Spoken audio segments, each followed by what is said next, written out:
Bueno, hermanos, como les dije, no tiene que ver con el tema que voy a dar hoy, después lo voy a desarrollar. Hoy día vamos a ver el título del sermón es 1844, hechos simples para los que vinieron el sábado pasado, y los demás, los temas se están subiendo en el YouTube, justamente para que se compartan estos temas.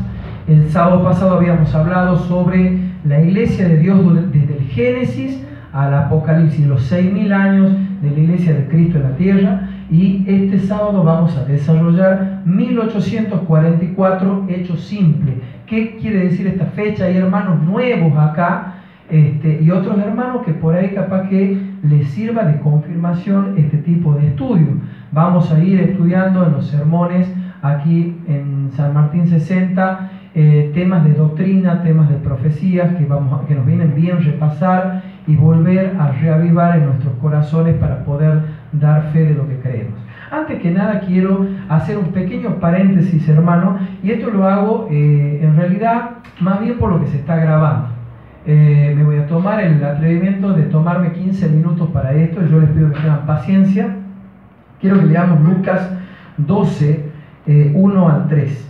Lucas 12, 1 al 3 dice: en esto, juntándose por millares la multitud, tanto que unos a otros se atropellaban, comenzó a decir a sus discípulos, primeramente, guardaos de la levadura de los fariseos.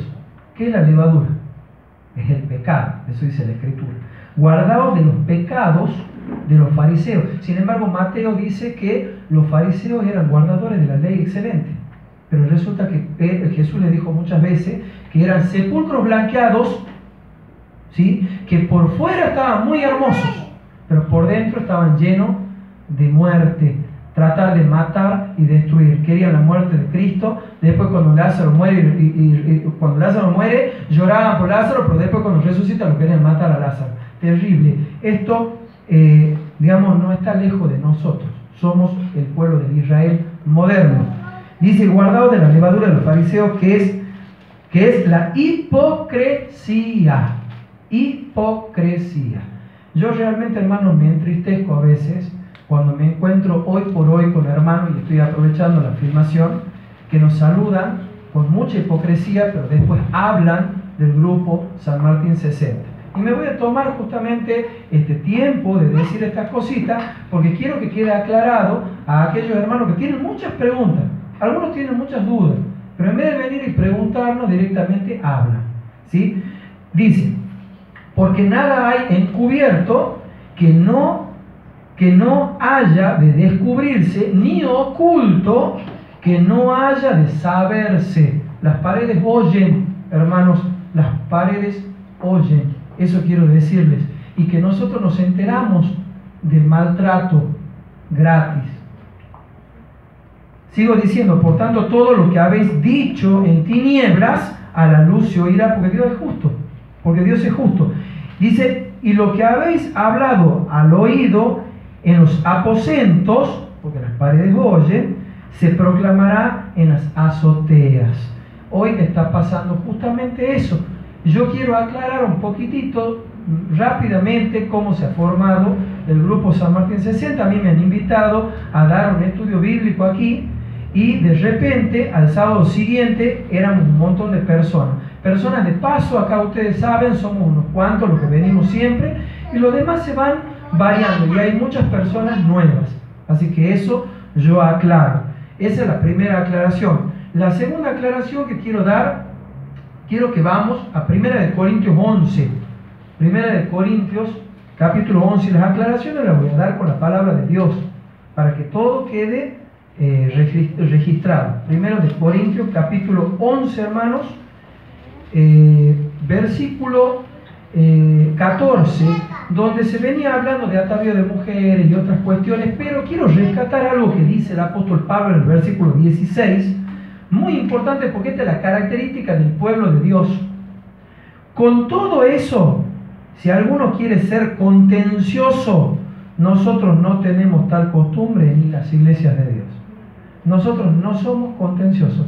Se ha formado, porque el Señor lo ha querido, un grupo de estudio bíblico en esta casa, Es una casa de familia donde nos prestan un lugarcito, un rinconcito, las hermanas, con tanta amabilidad, nos dan tanto cariño, nos dan un lugar, mucha gente viene y come aquí también, y estamos recibiendo la palabra de Dios. Y al final, primero comenzó como un estudio bíblico y después se decidió hacer los dos servicios, de escuela sabática y de sermón. ¿Por qué? Porque había una cantidad de gente, ¿correcto? Y el último texto que quiero leer está en Marcos, porque ahora voy a responder una pregunta que hacen a espalda, y no es pregunta, yo voy a decir pregunta porque no quiero pensar mal de los hermanos, pero en realidad no es pregunta, es acusación, pero voy a decir que es una pregunta que hacen. Marcos capítulo 9,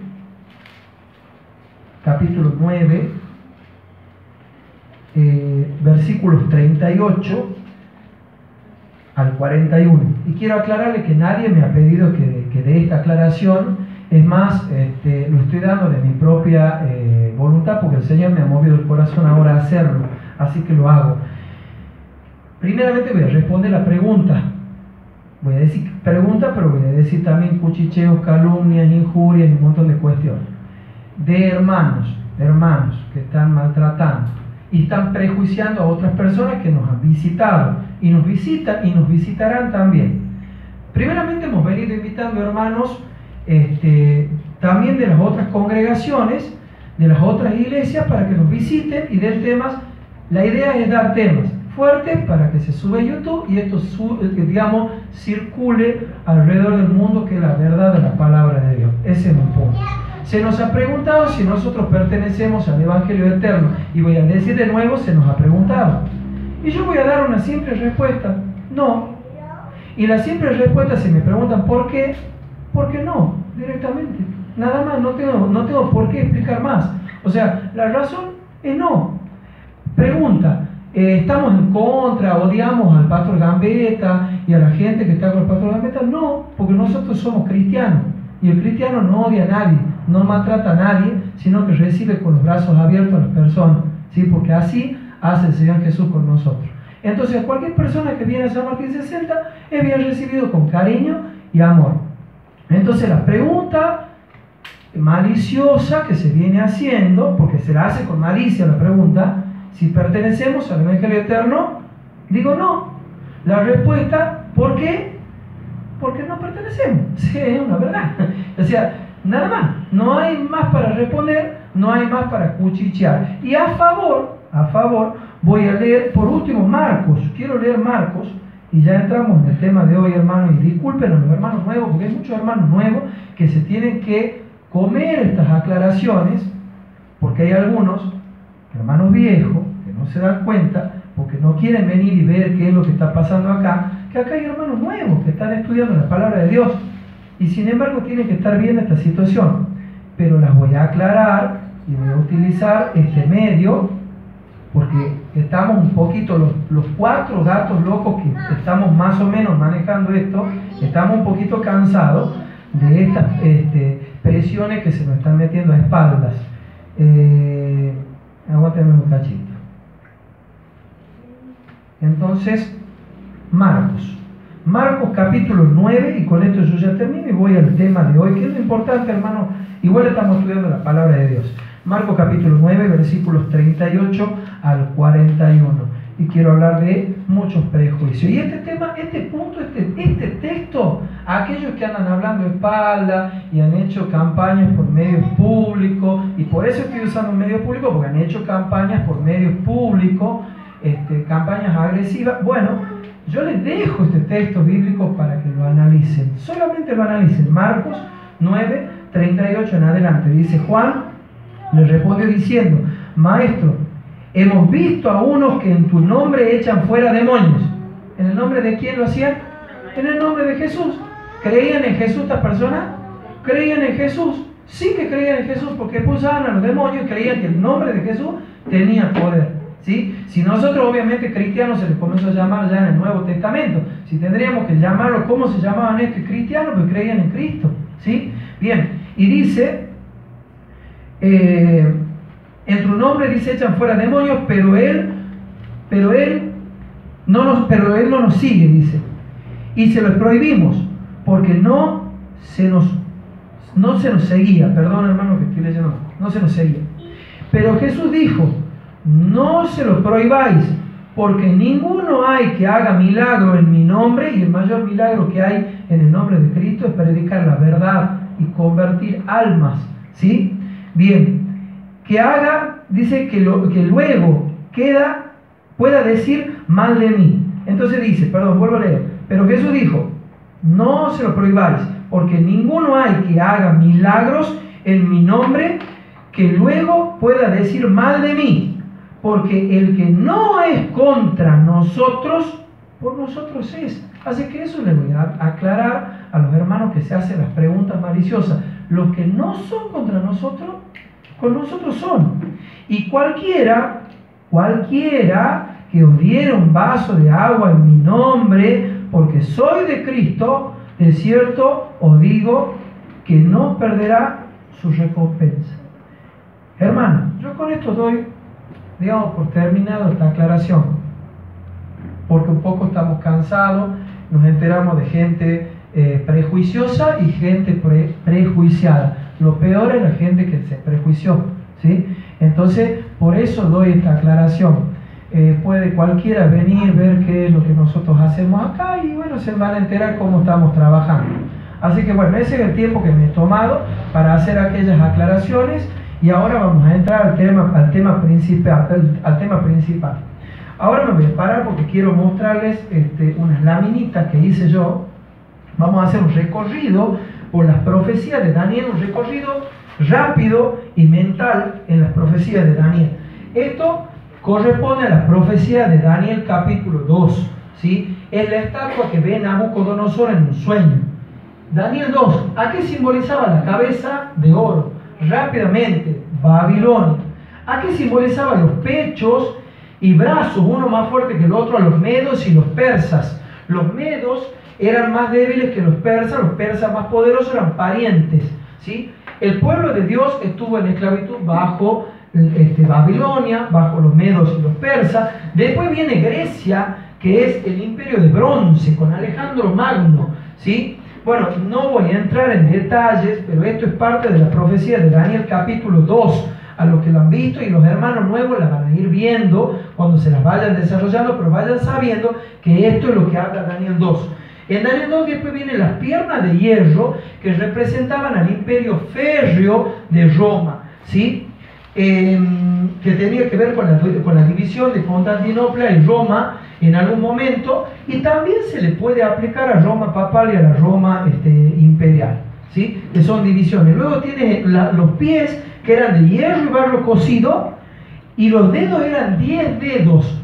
Esos 10 dedos ya equivalen a la Europa vieja, ¿sí? Que conquista el mundo entero y se convierte en una sola cosa. Después viene, esos 10 dedos son los pueblos bárbaros, visigodos, ostrogodos, érulos, vándalos, suevos, burgundios, anglosajones, francos, alamanes y lombardos. No sé si me faltó alguno, no los conté con los dedos. Esos 10 pueblos bárbaros, si vemos la historia, hermanos, podemos ver que esos 10 pueblos bárbaros, luego 7 de ellos devastaron al imperio romano. Y ya en los días de la Roma papal influía en estos mismos pueblos bárbaros para que se atacasen entre sí, ¿sí? Bien, viene una roca grande. ¿A quién simbolizaba la roca grande? A Cristo, al reino de Cristo, al fin de la historia de la humanidad. Se termina toda la historia de la humanidad, se hace una gran llanura y viene el Señor. Final de la historia humana de los 6.000 años de pecado en la tierra. A eso representa Daniel 2. Ahora rápidamente voy a hablar qué habla Daniel 7, las profecías. Daniel 7 se ven 4 bestias. Daniel ve un sueño. Ya en este caso Daniel ve el sueño, ve 4 bestias. Una era un león alado. Ese león alado representaba a Babilonia, lo mismo que la cabeza de oro del estatua. Después había un oso que levantaba más una pata que la otra, es decir, medos y persas, ¿sí? Los persas los más fuertes, los medos los más débiles. Después venía un leopardo de 4 cabezas. Un leopardo es un animal totalmente ágil, representó este leopardo a Alejandro Magno, al imperio griego, el imperio de bronce, en la estatua de Daniel, ¿sí? Las 4 cabezas corresponden a los 4 generales: Casandro, Lisímaco, Seleuco y Ptolomeo, en los cuales se dividió el imperio griego cuando Alejandro Magno, después de grandes conquistas y rápidas conquistas veloces, en una orgía, él tomó de la copa de Hércules, que era una copa de más de 5 litros de vino, y le vino una cirrosis fulminante que duró creo que 7 días o 10 días enfermo y murió. Cuando él muere tenía un sucesor, pero estos muchachos se encargaron de matar, liquidar al niño para que no haya heredero. Entonces se divide el imperio en 4 cabezas, ¿sí? Luego Daniel ve una bestia espantosa que sube del abismo. Esa bestia espantosa tenía 10 cuernos. Esa bestia espantosa simbolizaba, como veníamos viendo acá en la estatua de Daniel, simboliza a Roma, ¿sí? Bien, tenía dientes de bronce, tenía uñas de bronce, en fin, tiene varios detalles que eso no voy a entrar en este momento, pero tenía los 10 cuernos, como los 10 dedos de la estatua. O sea, volvemos a ver la misma historia. Llegamos a los 10 dedos de la estatua: visigodos, ostrogodos, érulos, vándalos, los suevos, burgundios, anglosajones, franco, alamanes. Entre unos cuantos, si les digo, por ejemplo, alamanes eran los alemanes, los francos, los franceses, los lombardos, los ¿cómo se llaman? Los italianos, en fin. Bueno, no los voy a ir nombrando, pero de estos 10 surge un cuerno pequeño que era diferente a los otros. Los cuernos eran reinos, ¿sí? Este otro reino, ese cuerno pequeño, era diferente, porque iba a tener un poder político, pero político religioso. Surge, crece de entre medio de ellos y comienza a hablar grandes cosas, que eso vamos a ver también en esta historia que vamos a contar. ¿Qué más se ve en la profecía de Daniel 7? Al final se ve a un juez, el juez que realmente vendría a ser el reino de Cristo eterno. Es decir, ya se lo ve a Cristo como juez. En capítulo 7 de Daniel dice que Jesús vendrá a juzgar, a poner a las ovejas a su derecha, a los cabritos a la izquierda, ¿sí? Dice la palabra de Dios que todo juicio se le ha dado, el Padre se lo ha dado al Hijo. Es decir, volvemos a la misma historia final. ¿Qué nos va mostrando Daniel hasta acá? Que los imperios terrenales se van a ir desgranando y desgajando. Poco a poco va pasando la historia, ¿sí? Y aquellos van siendo destruidos y desapareciendo, ¿sí? Bien, ahora hago un pantallazo de Daniel 8 para que entremos al tema que en 1844 he hecho simple. Daniel, está bien, gracias. Daniel capítulo 8, ¿qué se ve? ¿Qué ve en visión Daniel? Ve un carnero y ve un macho cabrío, ¿sí? Que tenía 2 cuernos el carnero y el macho cabrío uno solo grande. Este carnero significaba Medo y Persia, porque tenía un cuerno más grande, Persia, un cuerno más chico, Media. ¿Correcto? Eso es lo que ve Daniel, el imperio medo-persa, luchando contra un macho cabrío, que era el imperio griego. ¿Qué más ve Daniel? Ve que se acornean los dos y se le quiebra el único cuerno que tenía en 4 partes. Lo mismo que hemos visto anteriormente, los 4 generales griegos: Casandro, Lisímaco, Seleuco y Ptolomeo. También ve Daniel que entre ellos, dice así, entre ellos sale un cuerno pequeño, ¿no es cierto? Y después también se habla en el libro de Daniel sobre la limpieza del santuario o la purificación del santuario. Bueno, ese es el eje del estudio de hoy: la limpieza del santuario, la purificación del santuario. Así que bueno, habiendo hecho una pasada por las profecías de Daniel capítulo 2, Daniel capítulo 7, viendo los imperios mundiales y a Cristo juzgando la tierra y terminando la historia de la humanidad.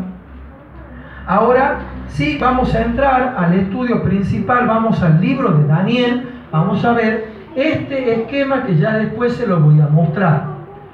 Vamos a ver Daniel capítulo 8 primeramente, vamos a ver el versículo Ya les digo, hermano, creo que es el versículo 16.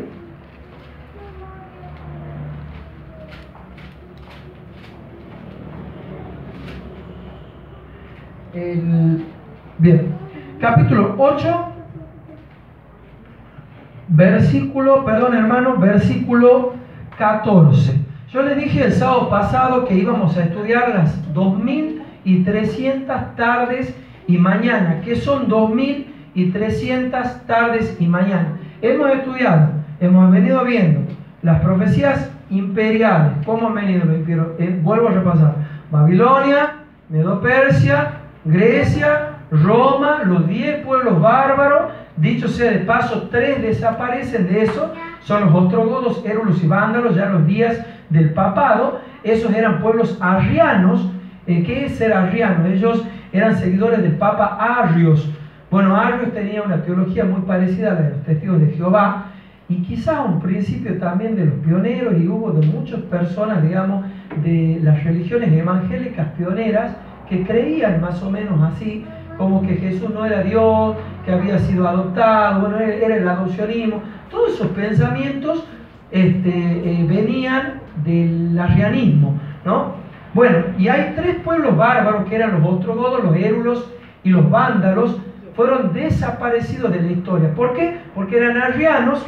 El papa que estaba, digamos, del otro lado, digamos así, no me acuerdo en este momento el nombre, fue el que los hace perseguir a Arrios y los hace matar a los arrianos, y hace desaparecer todo tipo de historia y todo tipo de registro histórico que haya sobre estos pueblos. Se dice que los ostrogodos eran guardadores del Sabbat, del sábado. Eso se dice porque han quedado algunos vestigios, pero igual la historia ha desaparecido. Entonces leemos Daniel capítulo 8, versículo 14. Dice la palabra de Dios: y él dijo, hasta 2300 tardes y mañanas, luego el santuario será purificado. Hermano, ¿qué es esto de 2300 tardes y mañanas? Primeramente quiero que vamos como referencia al libro de Ezequiel. Vamos como referencia al libro de Ezequiel. Solamente voy a tocar Ezequiel, también en Números dice lo mismo. Ezequiel capítulo 4, versículo 6. Ezequiel 4, 6, ya al final del versículo. En realidad esto es, trata de otra cosa. Dice el título de mi versión, dice predicción del sitio de Jerusalén. Pero a nosotros nos interesa un dato que nos da cuando nosotros estudiamos profecía, hermano. Cuando se estudian símbolos proféticos. Ezequiel capítulo 4, versículo 6 dice: cumplidos estos, te acostarás sobre tu lado derecho segunda vez, y llevarás la maldad de la casa de Judá 40 días. Y después que día, dice, día por año te lo he dado. Cuando hablemos de profecía, hermanos, ¿cómo vamos a hacer cuando se hable de día? Día por año. Es decir, que cuando se hable de días proféticos, son años proféticos, ¿correcto? También lo dice Números 14:34, no lo vamos a leer, pero también lo dice Números 14:34. Día por año te lo he dado. Ahí estaba hablando de los 40 días que estuvo Moisés el 40 días de reconocimiento de Israel. Bueno, vamos entonces rápidamente, vuelvo a Daniel. Vamos al libro de Daniel, que es el eje, el libro de Daniel. Daniel capítulo 8. Daniel capítulo 8. Y ahora vamos a empezar un poquito más atrás, ¿sí? Vamos a empezar del versículo 9, hermanos, para que vamos entendiendo de qué venía viendo Daniel y qué tan importante es esta profecía para nosotros, para nuestros días. Porque yo hasta ahora le he hablado de los imperios, ¿sí? Aunque también hemos hablado de los 10 dedos y de la piedra. Eso ya estamos nosotros ahí incluidos, ¿sí? Bueno, vamos a ver Daniel capítulo 8, versículos 9 al 14, dice: y de uno de ellos, esto estaba hablando, se estaba viendo la visión del carnero y del macho cabrío que se había quebrado los cuernos. Dice: de uno de ellos Esta es la historia de los generales griegos. Dice, de uno de ellos salió un cuerno pequeño. El cuerno pequeño les dije que era un poder político religioso, que se engrandecería hasta los últimos días, hasta el día del fin. Dice, salió un cuerno pequeño que creció mucho al sur, Egipto, y al oriente, Siria, y a la tierra gloriosa, a Jerusalén. Bueno, estos países pasaron a ser provincias del Imperio Romano. Ya estamos hablando todavía del Imperio Romano. El Imperio Romano fue el imperio más grande de la historia y llegó a tener 180 provincias, podríamos decirle que eran países que estaban adheridos. ¿Cómo empieza Roma? Roma comienza siendo un pequeño crepúsculo, un pueblo chiquito pero férreo. Si algunos de ustedes vieron la película de 300, bueno, ahí las características de esa película, de los griegos, en realidad esto no es griego, eran las mismas características que tenían los romanos. Los romanos, digamos, desde niños, los preparaban a los niños a ser guerreros y eran, digamos, no tenían aprecio por la vida del otro, sino directamente que tenían puesto en su mente objetivos, y los objetivos eran dominar. Así también luego cuando pasó a la Roma espiritual, también la Roma espiritual no tiene objetivo en cuanto a las almas, no les interesan las almas, no les interesan las personas, lo que les interesa son las conquistas y las cantidades, ¿sí? Bien, entonces, ¿cómo crece Roma? Siendo un pequeño pueblito, pero muy férreo, entonces iban a los otros imperios, a los otros países, y le ofrecían seguridad. Ellos lo iban a defender ante cualquier guerra, se unían a la batalla y eran buenos estrategas. Bueno, de esa manera comenzaron a ser adeptos y llegó un momento que obviamente tenían que pagar los impuestos a los césares. Creció Roma y luego también creció por medio de guerras, ¿sí? Eso es el crecimiento del Imperio Romano. Dice, versículo 10 de Daniel 8, y se engrandeció hasta el ejército del cielo. ¿Quién es el ejército del cielo, hermano? Los ejércitos de los cielos, a Jehová se le dice Jehová de los ejércitos, son los ángeles, pero también a nosotros en Apocalipsis se nos ha llamado ángeles, ¿sí? Porque llevamos un mensaje, somos mensajeros. Entonces se engrandece contra el ejército del cielo, y parte del ejército de las estrellas echó por tierra y la pisoteó. A eso se refiere ya a los seguidores de Dios, ¿no es cierto?, al pueblo de Israel, que fueron destruidos por el Imperio Romano y perseguidos de diferentes maneras. Vamos al versículo 11. Y aún se engrandeció contra el príncipe de los ejércitos. ¿Quién es el príncipe de los ejércitos? Jesucristo. ¿Cómo se engrandeció? Bueno, primeramente Jesús muere en las manos del Imperio Romano, en los tiempos, en los días del Imperio Romano, y también hay un engrandecimiento en la parte espiritual. Eso ya lo vamos a ver más adelante. Dice, y por él fue quitado el continuo sacrificio, dice acá esta versión. En realidad la palabra sacrificio no aparece en los originales. La palabra original es tamid, que significa continuo, ¿sí? Dice, fue quitado el continuo, pero han hecho bien en cierta manera los revisores, porque hay muchas ideas acerca de la palabra continuo, pero los revisores decidieron poner sacrificio. Y yo quisiera echar un vistazo y decirles así, por ejemplo, vamos a ver Éxodo 29, 38, Éxodo 29, para que veamos que es continuo. Aparece muchas veces esta palabra en la Biblia, la palabra continuo. Éxodo 29, 38, 39 y 42. Dice la palabra de Dios así: esto es lo que ofrecerás sobre el altar, 2 corderos de un año cada día continuamente. Los sacrificios que se hacían, hermanos, dentro del santuario terrenal, que era una copia del celestial, era, hermano, para que se entienda, una maqueta de lo que existe en el cielo, ¿sí? El santuario del cielo. Por eso es que por ejemplo, cuando Dios le da a Moisés que haga el santuario, le dice, mira y copia. O sea, que se copió lo que había en la tierra. Dicho sea de paso, hermanos, Dios nunca ha dado el santuario terrenal y los ritos y todo lo demás para que los judíos estén entretenidos y se diviertan. Nada que ver. Eso era una maqueta de lo que vendría a suceder en los postreros días, ya en el santuario celestial, el que no fue hecho por mano de hombre. Dice: ofrecerás uno de los corderos por la mañana y el otro cordero ofrecerás a la caída de la tarde.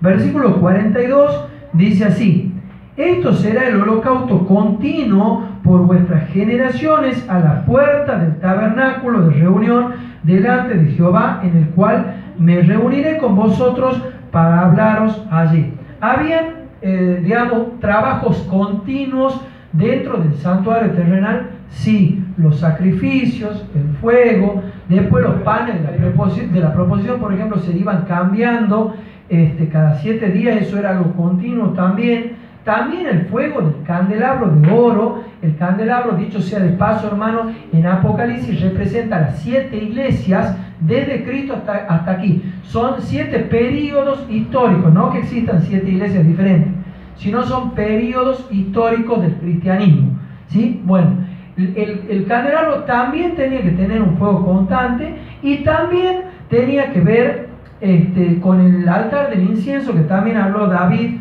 en otros videos que están subidos también en YouTube acerca de eso. No vamos a profundizar acerca de la fragancia, tenía que ver con las oraciones que ascendían a los cielos, ¿sí? Y de la intercesión del sacerdote. Sabemos que los sacerdotes entraban todos los días al lugar, ministraban afuera en el patio, después entraban todos los días al lugar santo, ¿sí? Bueno, justamente esto tenía que ver con el continuo. Ese continuo ya fue quitado en realidad por la Roma eclesiástica, porque ellos inventaron un tipo de sacerdocio que es el sacerdocio de Horus, con el cual reemplazaron lo que Jesucristo estaba haciendo en el santuario celestial.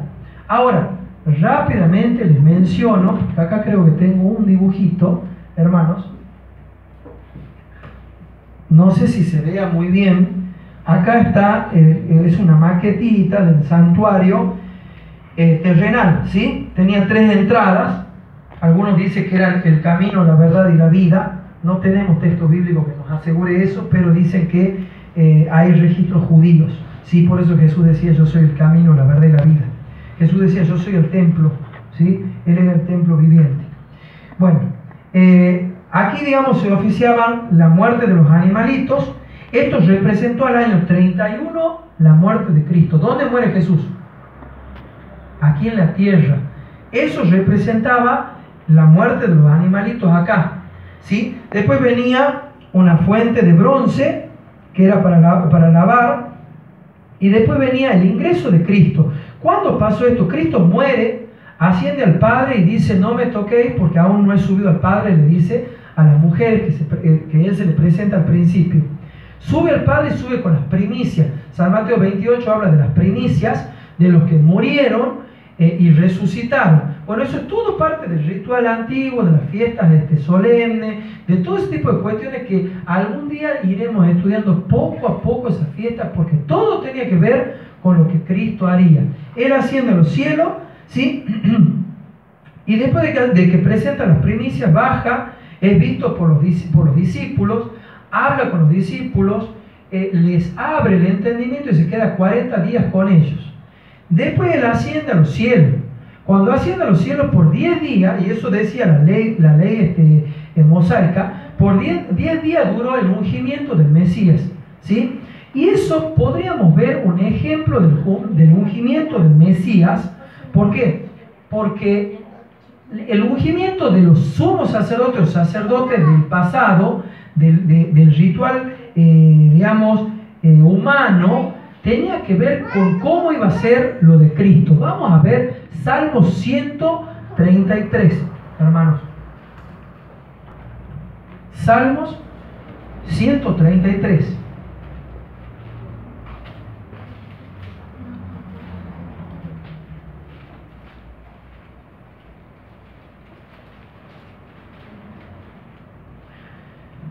Acá habla el salmista David, habla en poesía y habla del ungimiento de Aarón.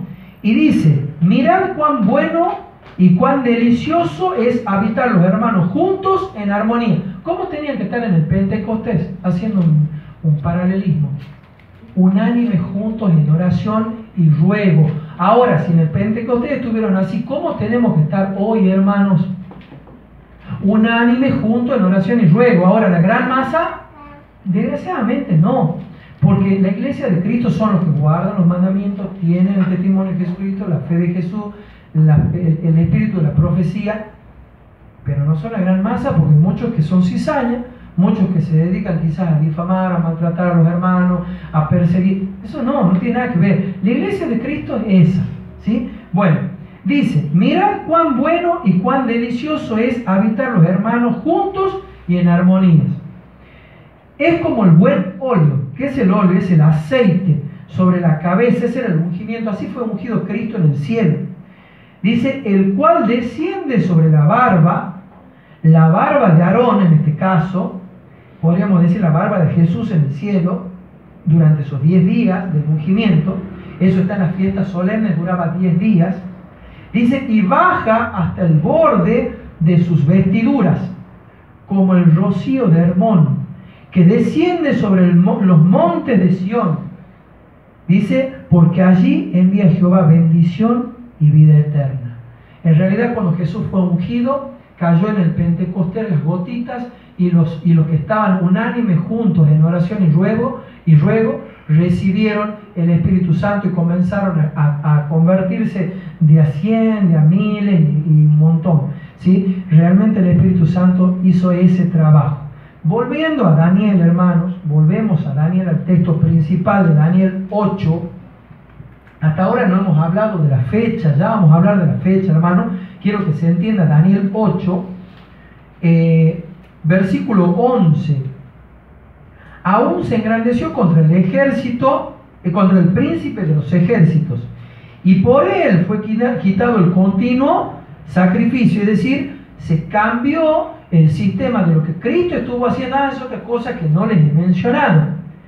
Vamos a poner un dedito acá, vamos a Apocalipsis, hermano. Vamos a Apocalipsis, porque yo les he dicho que Jesús ha ascendido.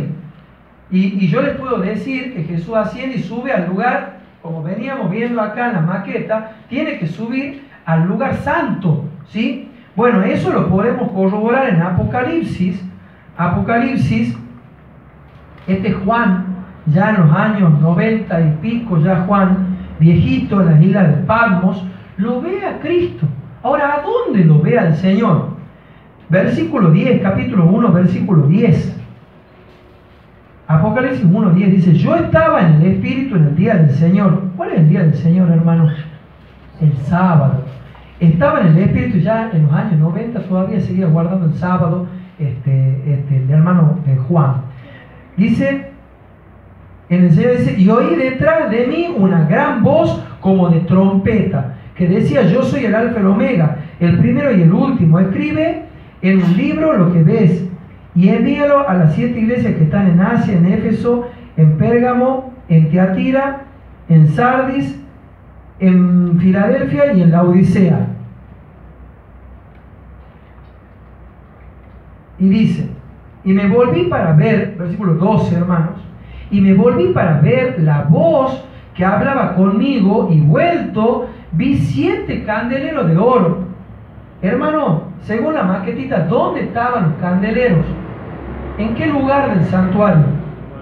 Lugar santo. Entonces, ¿dónde estaba Cristo ministrando cuando Juan ve esta visión?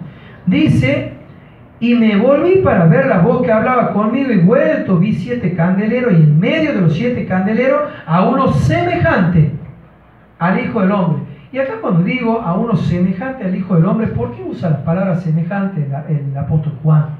¿Que no era el mismo Jesús? Sí, era el mismo. Lo que pasa es que lo ve glorificado. Lo ve glorificado. Él se acostaba en el pecho del Señor. Cuando el Señor Jesús era un hombre humilde en la tierra, transpiraba, le dolía, se cansaba, sufría, lloraba aquí en la tierra. Entonces dice él no dice yo lo vi a Jesús ahí, dice a uno semejante al Hijo del Hombre, vestido de una ropa que llegaba a los pies y ceñido por el pecho con un cinto de oro. Ahora vuelvo a preguntar, ¿este es semejante al Hijo del Hombre que no era el mismo? Era el mismo. Bueno, es otro tema. Vamos a volver a Daniel 8. Volvemos a Daniel capítulo 8, versículo, nos habíamos quedado en el 11. Vamos a volver a leerlo. Aún se engrandeció contra el príncipe del ejército y por él fue quitado el continuo, es decir, todo lo que Cristo hacía por nosotros en el santuario celestial fue quitado por el papado, el cuerno pequeño, ese poder político religioso que surgió y persiguió a los cristianos.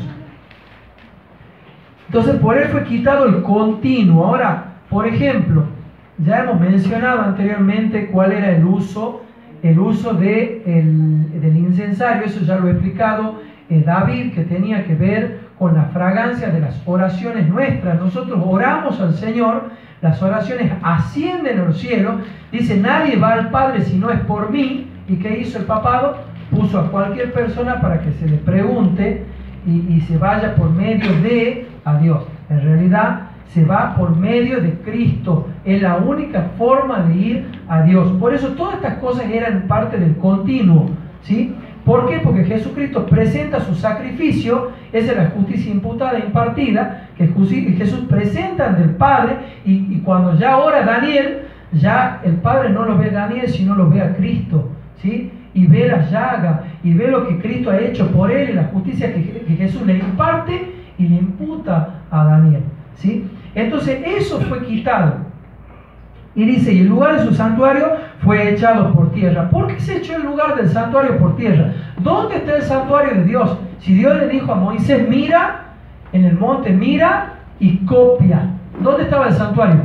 En el cielo. ¿Por qué entonces el lugar de su santuario ha sido echado por tierra? Porque ya ahora hay un sacerdocio en la tierra, se hace la Eucaristía, esas abominaciones, como por ejemplo el bajar la hostia, la transustanciación, por ejemplo, que es hacer que el cuerpo de Cristo, la hostia, se transforme en el cuerpo de Cristo, se la picaje y se la meta en un vino fermentado, que solamente el sacerdote lo puede consumir, cosa que no tiene nada que ver con el ritual de la Santa Cena, no tiene absolutamente nada que ver. Estos son abominaciones.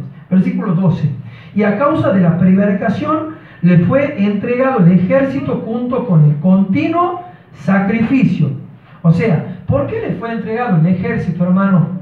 Porque durante años, en la etapa oscura del cristianismo, ya en los días de Constantino hizo, porque persiguió a los cristianos, el imperio romano persiguió a los cristianos, y después ya Constantino, como veía que perdían súbditos, hizo un tratado con los cristianos. No los perseguimos, pero bueno, nos convertimos al cristianismo. Constantino jamás se convirtió porque trajo todo el mitraísmo y convirtió el cristianismo en mitraísmo. Así que hoy por hoy lo que se celebra son el mitraísmo, ¿sí? La adoración al sol, en el día del sol, por ejemplo, los días domingos, eso lo trajo Constantino de la religión mitraísta. Es todo un tema. Algún día, cuando podamos hablar acerca de los Baales, vamos a estudiar el tema ese, ¿sí? Bueno, sigo adelante. Bueno, hay muchos cambios, como les digo, que se hizo. Se entregó el ejército durante muchos años, la etapa histórica oscura del cristianismo. Los cristianos fueron entenebrecidos, la fe fue entenebrecida, y muchos no eran cristianos verdaderos que murieron en la historia, digamos, solamente creyendo en cómo el catolicismo enseñaba mentiras, ¿sí? Bien, entonces, por eso es que se les entrega el ejército, el pueblo de Dios, por un tiempo. Y a causa de la prevaricación. ¿Qué es el prevaricato? El prevaricato es cuando los jueces, los que están encargados de las leyes, trastornan las leyes y enseñan las leyes de una mala manera, o bien falsean las leyes. Hubo un prevaricato, ¿sí? Dice, y a causa de la prevaricación le fue entregado el ejército, es decir, los hijos de Dios durante mucho tiempo, junto con el continuo sacrificio. Es decir, una etapa oscura. Dios permitió que no se entienda esta verdad. Esta verdad quedó en la oscuridad. Nadie sabía que Cristo estaba ministrando en el lugar santo del santuario celestial. Entonces, ¿qué hacían? Iban al Padrecito y le pedían perdón por los pecados al Padre. Y el Padre decía, sí, rezate 300 Ave María y poné la plata, porque eso sí les interesaba el dinero. muy interesados en el dinero, y eso lo dijo Pablo: en los postreros días harán mercadería de vosotros. Hasta el día de hoy se sigue haciendo mercadería de la gente, y la gente muchas veces pasa a ser un número, ¿sí? Se hizo mercadería. También se pagaban las indulgencias para el perdón de los pecados. Bueno, todo eso sucedió en aquella época, ¿sí? Dice: y echó por tierra la verdad, versículo 12, la mitad del versículo 12, echó por tierra la verdad. ¿Y qué es la verdad, hermanos? Santifícalos en tu verdad, porque tu palabra es la verdad, ¿sí? Bueno, la palabra de Dios fue trastornada, transformada. Ellos la manejaban en latín, y aquel que tenía una Biblia en sus manos era perseguido como hereje o como brujos, y los quemaban y los maltrataban, ¿sí? Bien, entonces dice, que la verdad fue echada por tierra. También dice: tu ley es eterna, tu ley es la verdad. Eso dice Salmo 119. También la ley es la verdad. ¿Qué hicieron ellos? Sacaron 2 mandamientos de la ley. El cuarto mandamiento, que equivale al sábado, que fue puesto desde la creación y será guardado hasta en el cielo, como dice el libro de Isaías, cuando dice que en los cielos nuevos y en la tierra nueva iremos a adorar todos a Jehová en el sábado, en el día del Señor. Ellos quitaron esto y dijeron: bueno, santifiquen fiestas. Ahora, hermanos, creo que tenemos muchas costumbres de celebrar fiestas. Tendríamos que revernos y reanalizarnos, porque fiestas no son solamente las fiestas paganas que usa el catolicismo. También hay fiestas que nosotros nos autoimponemos, como el día de tal cosa, el día de tal otra, y encima utilizamos el día del Señor para traer el día de tal cosa o el día de tal otra. En el día del Señor, el único día es el día del Señor. Respetemos, por favor, hermano, el día del Señor. Junto con el continuo sacrificio, echó por tierra la verdad, hizo cuanto quiso y prosperó. Entonces oía a un santo que hablaba y a otro santo que preguntó a aquel que hablaba. Estos son 2 ángeles, eso ve Daniel: ¿hasta cuándo durará la visión del continuo sacrificio pisoteado, de la verdad del santuario pisoteada y exterminada por el catolicismo romano, que llevó a las otras denominaciones protestantes lo mismo? Dice: y la prevaricación tenía que ver con el trastorno de la ley, el prevaricato. ¿Hasta cuándo durará la prevaricación asoladora, entregado el santuario y el ejército para ser pisoteados? ¿Hasta cuándo? Y él dijo: hasta 2300 tardes y mañanas, luego el santuario será purificado. Hermano, ¿qué eran mañanas y tardes? Días por año, 2300 años. Ahora, ya acá sabemos que durarían 2300 años. Ahora, ¿cómo hacemos para saber desde cuándo comienzan esos 2300 años a contarse y cómo se llega hasta cierto punto? Habíamos hablado el sábado pasado que Dios ha trazado una línea desde el Génesis hasta el Apocalipsis del pueblo de Dios, y hablé del año 1844.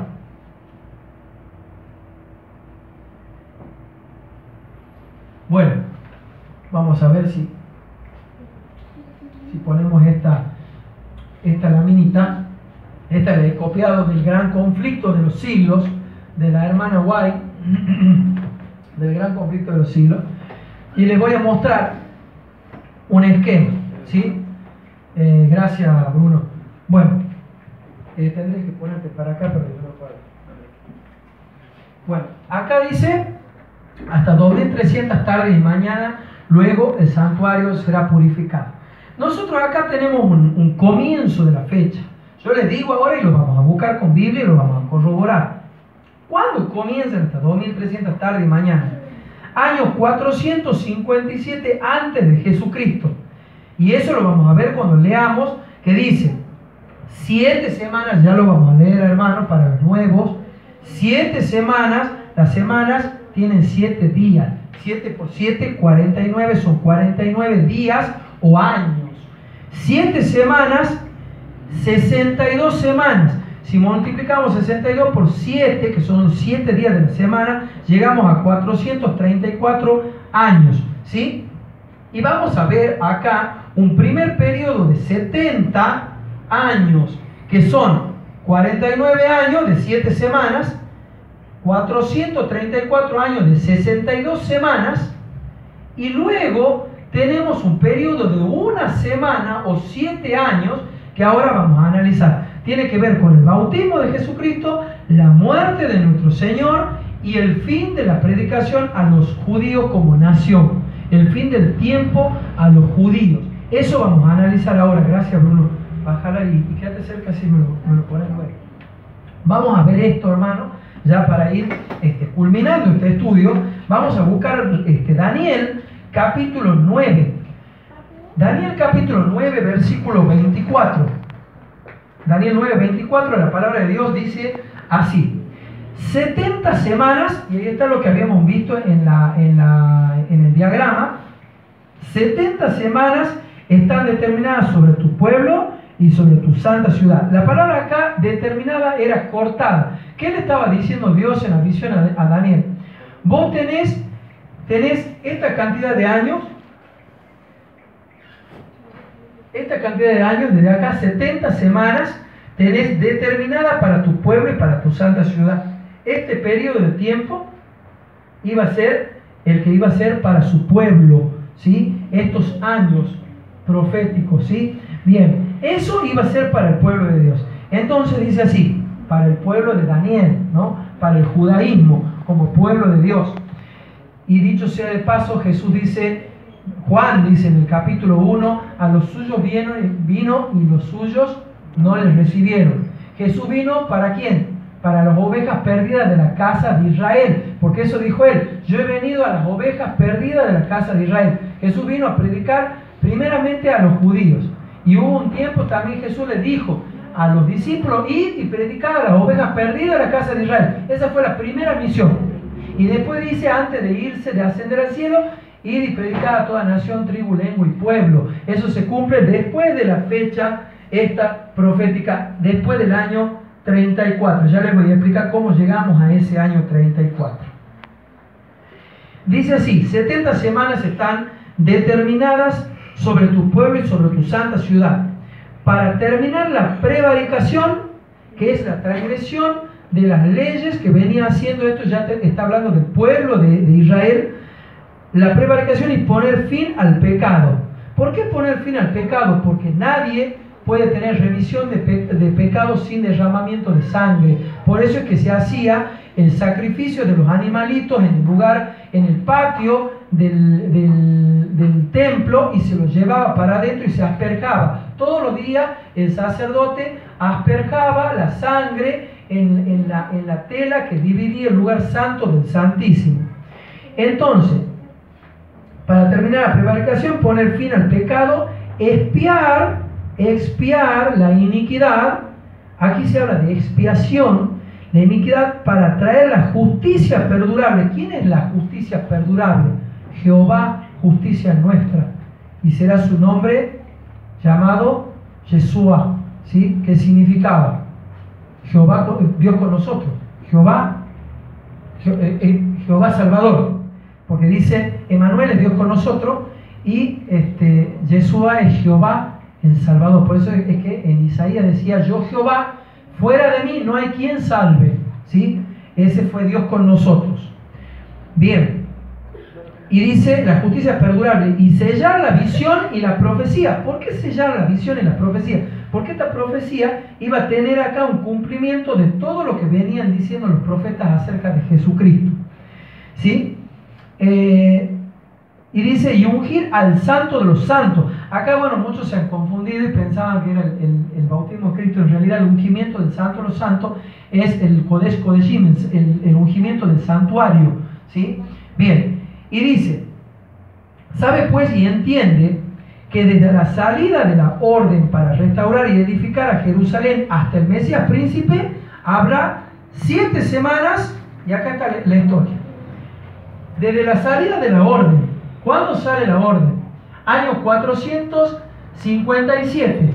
Hermanos, busquemos Esdras capítulo 6. Ahí sostenemos los Brunito un rato. Esdras capítulo 6.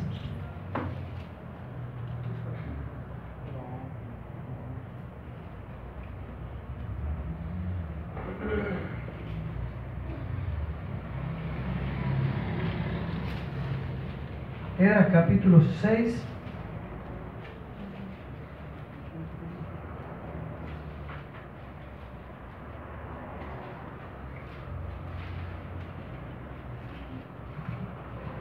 Esdras capítulo 6, versículos 1 y 6 al 12. En realidad podríamos leer, ya les digo, hermano, aguantar un cachito. No, vamos a leer Esdras capítulo 7.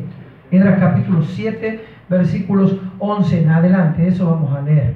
En Esdras 7, 11 en adelante, porque hubo 3 salidas de una orden para... Porque Daniel decía en su profecía, sabe pues y entiende que desde la salida de la orden para restaurar y edificar a Jerusalén hasta el Mesías príncipe, habrán 7 semanas y 62 semanas. Estas son las 7 semanas o 49 años que llegan al 408 a.C. y después 62 semanas o 434 años. Dice Esdras, para que veamos la fecha del surgimiento. Esdras capítulo 7, versículo 11 dice: esta es la copia de la carta que dio el rey Artajerjes al sacerdote Esdras. Hago una pausa acá. Primero, cuando comiencen a leer Esdras, hermanos, leanlo a Esdras, porque en Esdras cuentan cómo estos cristianos, estos judíos fueron enviados a reedificar la plaza, el templo. Primero viene con la salida de Ciro, después Darío el Medo, les daba permiso para ir y reconstruir, pero volver, ir y volver, ¿sí? Ahora ya Artajerjes les da ya para que ellos se vayan y terminen ya. En los tiempos de Darío el Medo se reconstruye el templo, se termina el templo. Y lo hacen en momentos angustiosos, porque los judíos iban a reconstruir y resulta que cuando iban a reconstruir, los países vecinos les impedían el paso, los molestaban, los acusaban con los persas.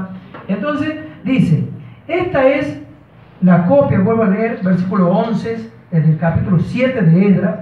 Esta es la copia de la carta que dio el rey Artajerjes al sacerdote Esdras, escriba versado en los mandamientos de Jehová y en sus estatutos a Israel.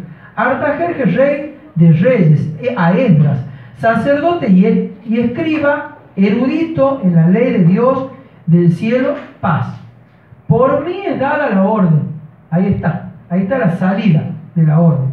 Por mí es dada la orden que todo aquel en mi reino del pueblo de Israel y de sus sacerdotes y levitas que quiera ir contigo a Jerusalén, vaya. Porque de parte del rey y de sus 7 consejeros eres enviados a visitar Judea y a Jerusalén conforme a la ley de tu Dios que está en tu mano. Bueno, podríamos seguir hablando de Esdras, pero vamos a dejar en eso. Estamos entendiendo que desde la salida de la orden, año 457 a.C., por Artajerjes, rey de Persia, dado a Esdras, se contó este periodo que sería cortado para el pueblo de Dios, recortado, ¿sí? Donde ese sería el tiempo dado a los judíos. Volvemos a Daniel, hermano, Daniel capítulo 9.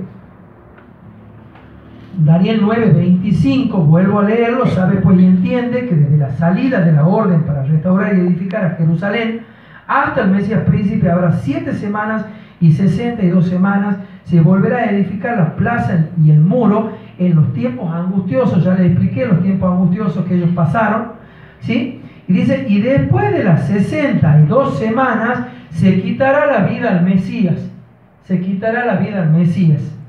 mas no por sí. Es decir, él fue muerto en los días de los romanos, ¿sí? Y quienes lo entregaron fueron los judíos. O sea, los suyos vino, los suyos no le recibieron. Dice, y el pueblo de un príncipe, y ahí ya profetiza más adelante, Jesús había dicho antes de morir, en San Mateo 24 y en Lucas 21, que cuando veáis a Jerusalén rodeada de ejércitos, sabed que la destrucción está repentina, ¿sí? Y decía que cuando veamos la abominación desoladora, entonces huid a los montes y rogar que la huida no sea ni en sábado ni sean, digamos, en invierno. Y hay de las mujeres que estén encintas, decía Jesús. ¿A qué apuntaba el Señor Jesús? En los años 60, Setio Galo, el soldado romano, atacaba a los judíos, pero los judíos vencían. Todo el tiempo vencían. Ellos salían a las batallas, vencían, inflaban el pecho de los judíos porque creían que ellos podían subsistir y vencer. Sin embargo, los cristianos, se acordaron de lo que Jesús había dicho cuando les dijo: cuando veas a Jerusalén rodeado de ejército, huir a los montes. Entonces ellos huyeron, los cristianos judíos de Jerusalén se fueron, y en el año 70 de la era cristiana vino Tito, y el pueblo de un príncipe que ha de venir destruirá la ciudad y el santuario. Bueno, viene Tito, sitia a Jerusalén. Dice Flavio Josefo que las mujeres se comían a sus niños del hambre, y ellos lograron bajar el cauce del río, entraron a la ciudad, devastaron, mataron ya a los judíos que estaban totalmente debilitados por la hambruna, y dice que los ríos de sangre corrían por las calles, eran como arroyos la sangre de los judíos. Bueno, eso sucedió en los días de Tito. ¿Y qué pasó? Un soldado lanzó una antorcha prendida al templo. El templo se prendió de fuego porque el templo tenía pieles encima.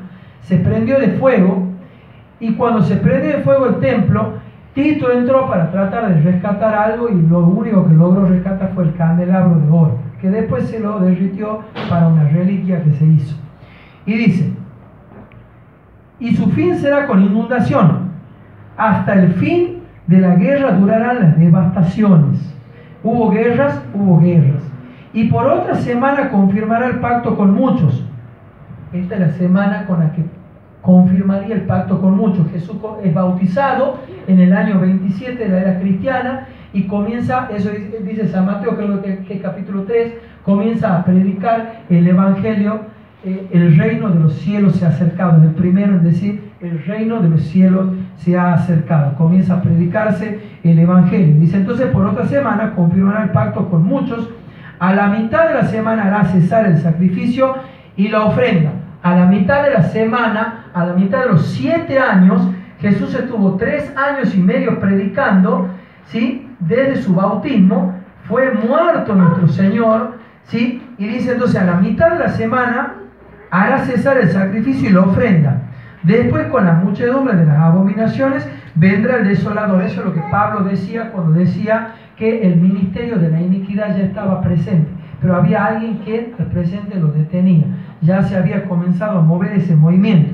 Dice: vendrá el desolador hasta que venga la consumación, y lo que está determinado se derrame sobre el desolador. Eso ya es al fin de la historia, cuando sea destruido todo el imperio romano y el papado y todas las doctrinas falsas.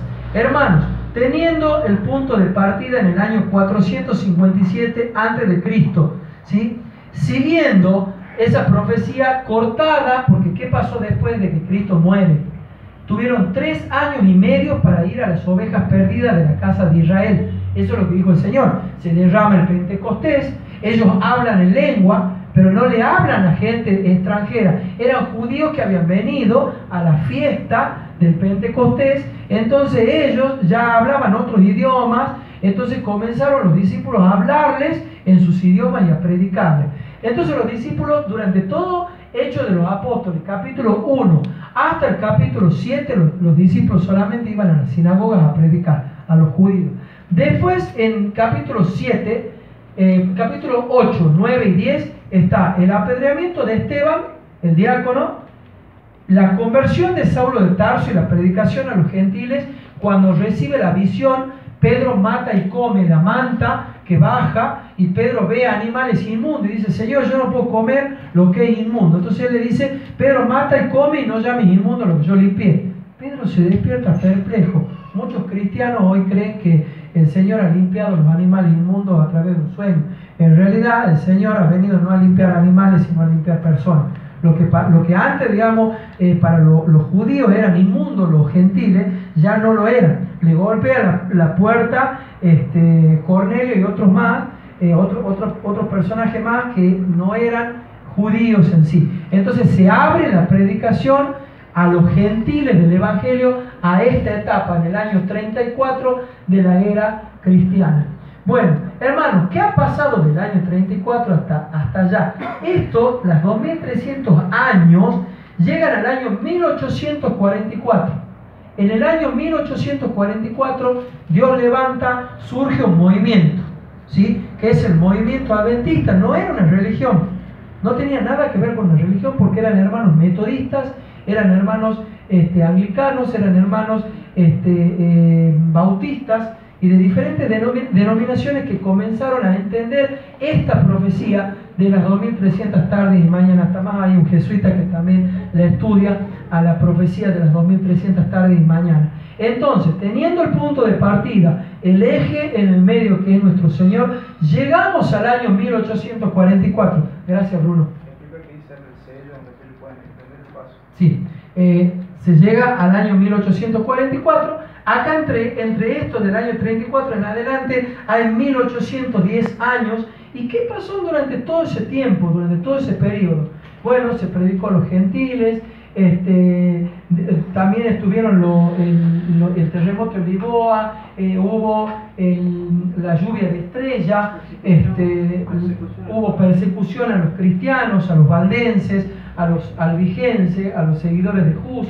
Pasaron muchísimas cosas, hermanos, y la iglesia de Cristo, como lo dice Apocalipsis, terminó situándose o descansando en los Estados Unidos de Norteamérica porque era la tierra de la libertad. Eso lo dice el libro de Apocalipsis cuando dice que la tierra recibió a la mujer, ¿sí? Entonces, ahora, ¿qué pasó en estos días, un poco antes del año 1844? Desde el año 1800 a 1844 surgieron muchas religiones como los testigos de Jehová, como los mormones, como otras religiones pentecostales, por ejemplo, pero ninguna en una fecha exacta.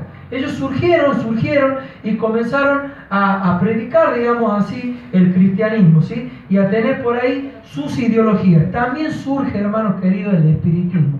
También en aquella misma época, también algunas religiones hindúes también, que andan vestidos de naranja, creo que son, que también surgen más o menos en la misma época. Como Satanás, digamos, tiró algunos bombas de humo, ¿no? para hacer que cosas surjan en el tiempo, pero en el tiempo prefijado, en el año 1844, Dios formó un pueblo. Un poquito antes, estas personas, estos adventistas, porque fueron llamados despóticamente adventistas, porque ellos pertenecían a sus religiones y ellos estudiaban eso y ellos creían que Jesús venía en el año 1844, que ese día era el día del juicio y que el santuario sería purificado, y ellos creyeron que era la tierra el santuario. Ahí hubo un error de interpretación, no en la profecía, porque esto no se puede mover, hermanos, nada de esto se pudo mover, ni tampoco aquella fecha se pudo mover, ¿sí? Por eso hay una profecía que está en el libro de Daniel. Quiero que me acompañen a Daniel capítulo, lo voy a mencionar rápidamente, capítulo 12, versículos 10 en adelante.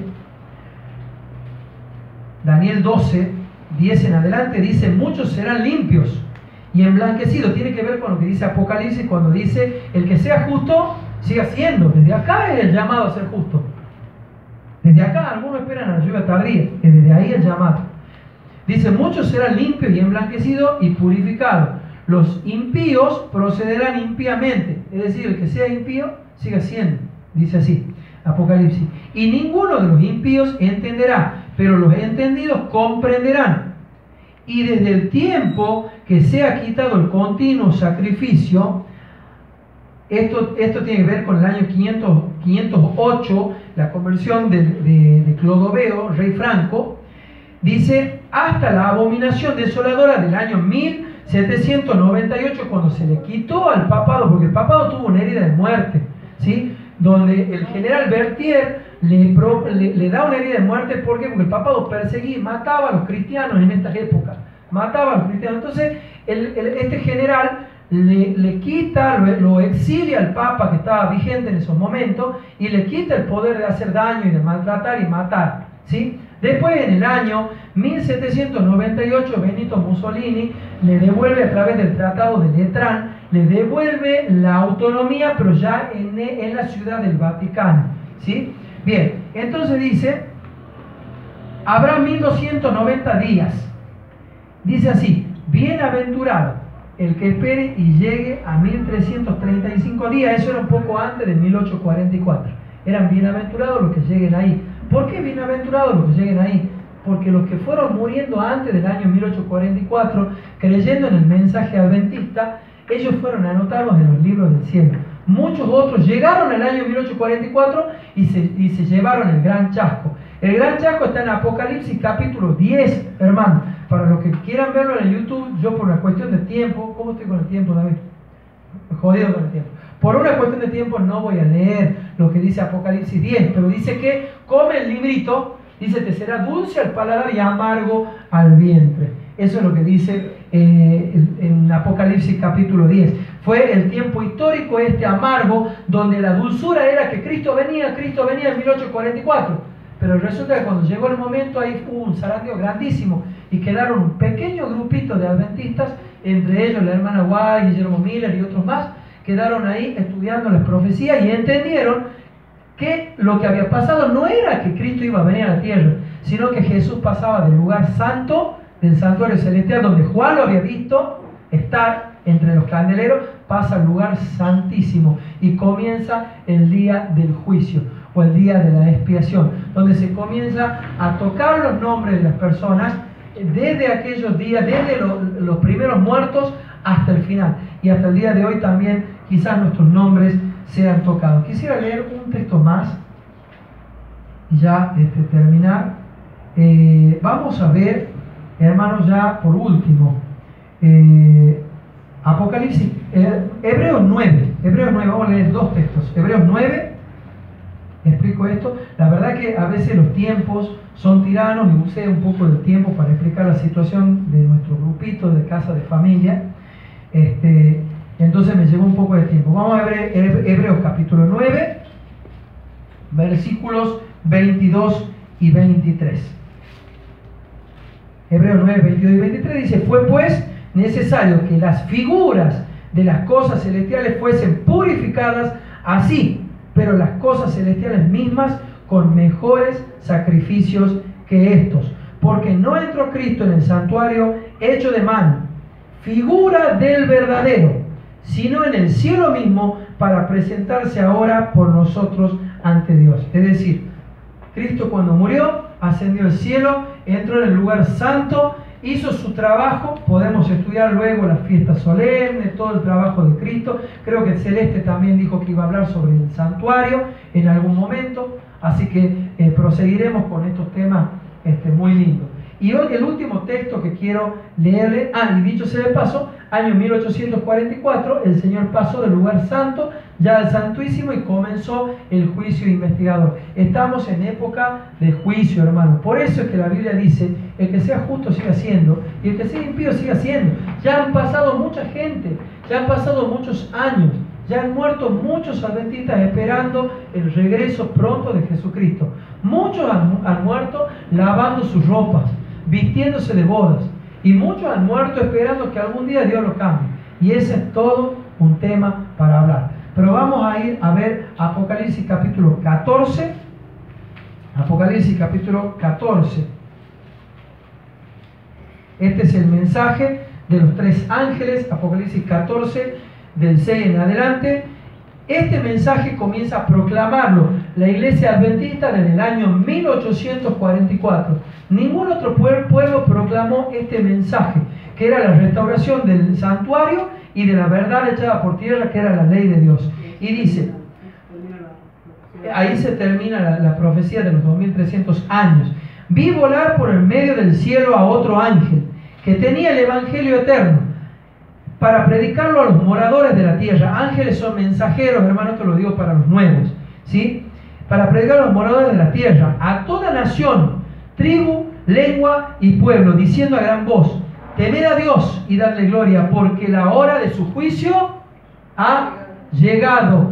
En el año 1844 comenzó el juicio investigador y Dios levantó un pueblo que restauraría la verdad, que decía: ¿hasta cuándo durará la visión del continuo sacrificio? Dice, del santuario y de la verdad pisoteada y echada por tierra, hasta aquí, hasta 2300 tarde y mañana. Luego el santuario será purificado, luego esta verdad que había sido echada por tierra por el catolicismo fue levantada y restaurada.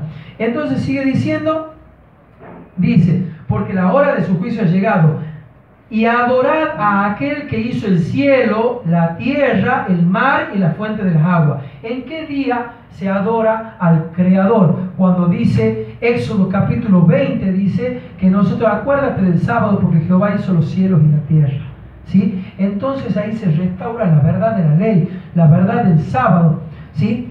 Y dice, versículo 8, otro ángel siguió diciendo, ha caído la confusión, cayó Babilonia en estos días, ya cae la confusión babilónica que vino en esta etapa oscura del imperio romano, del cuerno pequeño, ¿no es cierto? Y dice, ha caído Babilonia, la gran ciudad, porque ha hecho beber a todas las naciones del vino del furor de su fornicación. La fornicación fue con un sistema pagano idolátrico. Y el versículo 9 dice, que no lo voy a explicar porque esto da para, y amerita para un sermón entero, solo lo voy a leer.